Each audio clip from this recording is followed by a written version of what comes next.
নামে বাঙালির প্রতি আপনারা যে অত্যাচার করেছেন, যে নির্যাতন করেছেন, যে বৈষম্য আমাদের সাথে করেছেন, সেই বৈষম্য যদি আপনারা নিয়ে না করেন, তবে আমরা জানিয়ে যেতে চাই আমাদের এই রক্ত, আমাদের এই 30 লক্ষ মানুষের বিনিময়ে অর্জিত স্বাধীনতা আমরা কখনো ভূমণ্ডিত হতে দিব না।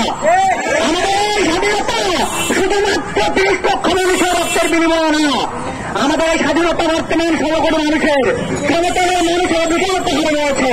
তাহার অধিকার যেমন সমতলে রয়েছে, আমাদের ঠিক তেমন রয়েছে। যারা সেটার ইস্যু করে, যারা সেটার ইস্যু একত্র করে, যারা বাঙালিদের সেটাগুলো বলে পাহাড়কে নিজের কুক্ষিগত করতে চায়, যারা পাহাড়কে দখল করতে চায়, আমরা তাদের জানিয়ে যেতে চাই ছাত্র বিষয়ের দায় ভাগ সবচেয়ে বড় সেটার ইস্যু বাংলাদেশে। পাকিস্তান, ভারত এবং বাংলাদেশ ইস্যুতে ছাত্র বিষয়ের দায় ভাগের মতো সেটা তাদের হত্যা করা হয়। আপনারা জানেন গত তারিখের সুশীল সমাজে বলা যায় যারাই তারা নাকি কখনো যুগ্মরান তৈরি করতে চায় না, তাই তারা করে না, এটা আমাদের দাবি। কিন্তু আজকে আপনাদের প্রতি আমার অনুরোধ রইল, আপনারা দয়া করে দয়াচে ফেলে আজকে রিপোর্টটা দেখবেন। তারা সেখানে কি দাবি করেছে?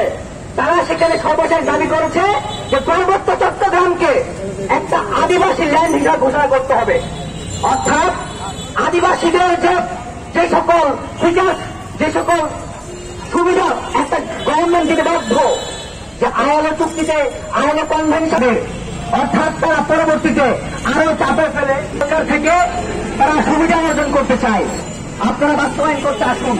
আমরা 4 কোটি টাকার টাকা দাবি করছেন, আপনারা ফুলকপি থেকে শুরু করে আপনারা মিষ্টি কুমড়া থেকে শুরু বন্ধ করুন, অর্থের খন্ডনারি বন্ধ করুন।